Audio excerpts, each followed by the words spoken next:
day 2. Are you excited? I'm very excited. Okay, I'm always excited. Do I start every single video saying I'm super excited? Okay, it's great. I love what I do. We're talking today about ghosting. Oh! Okay, so obviously ghosting, the slang term, got its origins in the dating world. We're not dating, but we are building beautiful connections with our ideal clients. And we got to treat it a little bit like we're wooing them, right? Like, we don't want to just show up and be like, take it or leave it, hun. I mean, unless that's your brand style, and then go for it. But in general, we are building a relationship that has back and forth, right? We can't just be like, bye, bye, bye. Take these things from me, and I'm never going to speak with you, and I'm never going to look at you. That's just bad, right? We're not doing that. So when we talk about ghosting, what I mean is you get all this excitement when you're going to launch a new thing, a new sale, a new offer, a new program, whatever it is that you are going to be doing.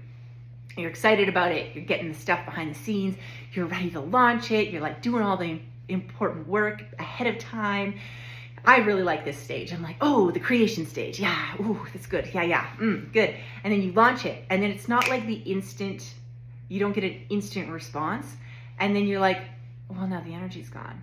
And now it's over. Like, now I don't even care about this thing anymore. Well, maybe it was never a good thing to start with. Or, well, nobody's signing up, so it must not be working. This is a huge trap, one I have fallen into many, many times. And I speak to my business coach about this over and over again because it is a real thing. You have all this, especially if you work by yourself. You are a little bit like running around the house by yourself in this echo chamber of just you and the other people online, and you're seeing everybody else's successes, and you don't have like other people to bounce things off of. This is very hard being an entrepreneur, like a solopreneur, because you don't have a lot of community. This is why masterminds and community are like, I can't say enough about how it helps you stay on planet Earth a bit. Like, it helps you be like, no, like, not everybody else is winning and I'm the only one losing. It really helps you stay in reality, stay in like creative flow with other people, stay in like building your own excitement and keeping the excitement. So I really love masterminds for that. I think that they're incredibly important. But if you are by yourself and you've done all this lead up work and you put it out there to the world, and then you don't get an instant sign up or not as many as you'd like, it feels like the energy goes, and then what do you normally do? You ghost them, either physically, online, or in your mind. So let me talk about this.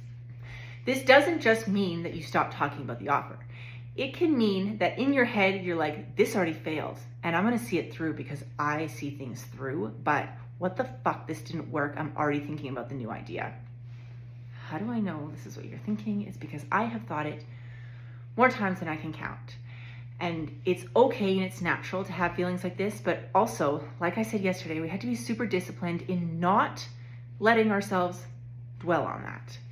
You have to continue to build the energy. So what I like to do is have steps to how I build things so that I continue to be excited about it. For me, I love making content. So one of the things I do is I don't pre-make all the content. I start with a great idea and then I let it build. So every day that I'm selling something or launching something, I'm making new content about it that fires me up. I'm like, oh yeah, like this is a good idea. You're right. And this is some fresh new content and here we go. Other people like to have everything planned out ahead of time. For me, the creation, like we talked about yesterday, the creation over the consumption, the creation for me helps build the energy. So I continue to do that. Maybe for you, it's something else. Maybe you break out what you're selling into like 8 categories.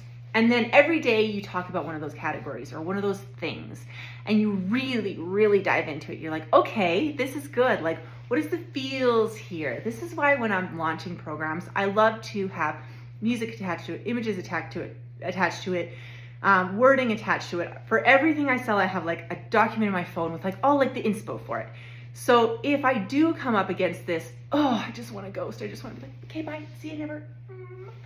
I don't, because I force myself to go look at that document and be like, okay, what about this excited me at the beginning?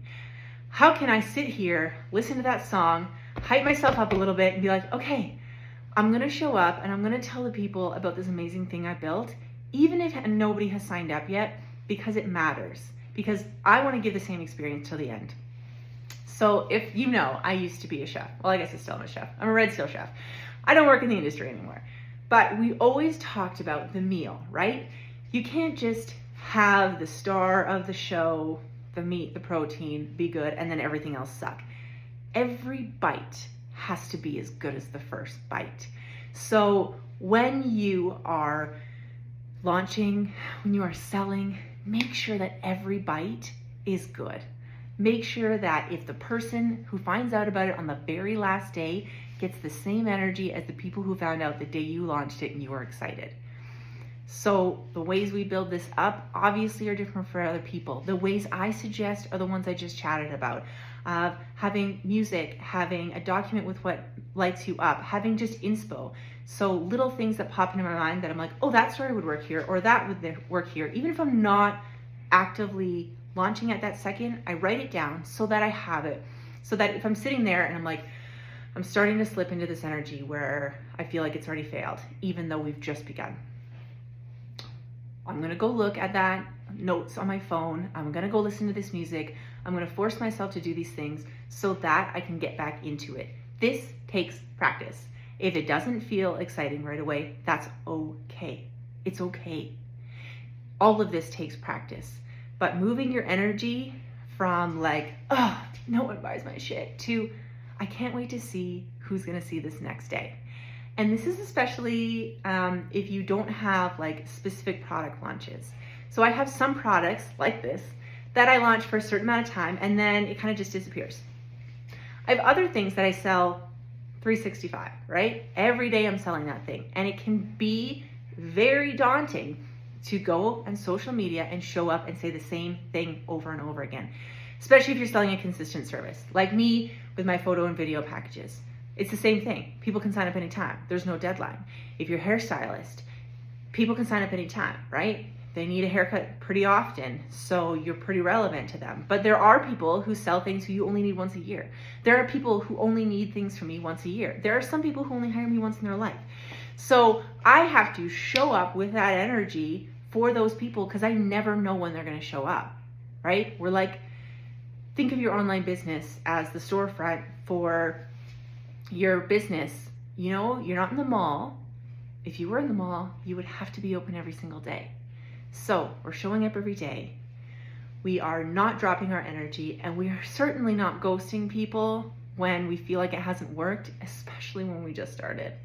And what I mean by just started, if you have only been on Instagram for like a year or two and you think, oh, I don't have 10 million followers and I'm not viral. Yeah, that's fair. That's typical. There was a huge boom at the beginning when Instagram was new and people gained followers like crazy. And then there was a huge trend of people buying followers so they could get to their 10,000 mark so they could get the links. And then they give the links to everybody. And now it kind of does not fucking matter how many people you have. What I think of good metrics on social media are you making sales?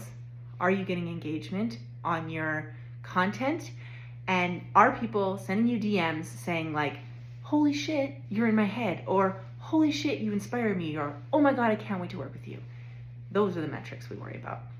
That was a side tangent I wasn't expecting, but a little extra for free today. Okay, so not ghosting.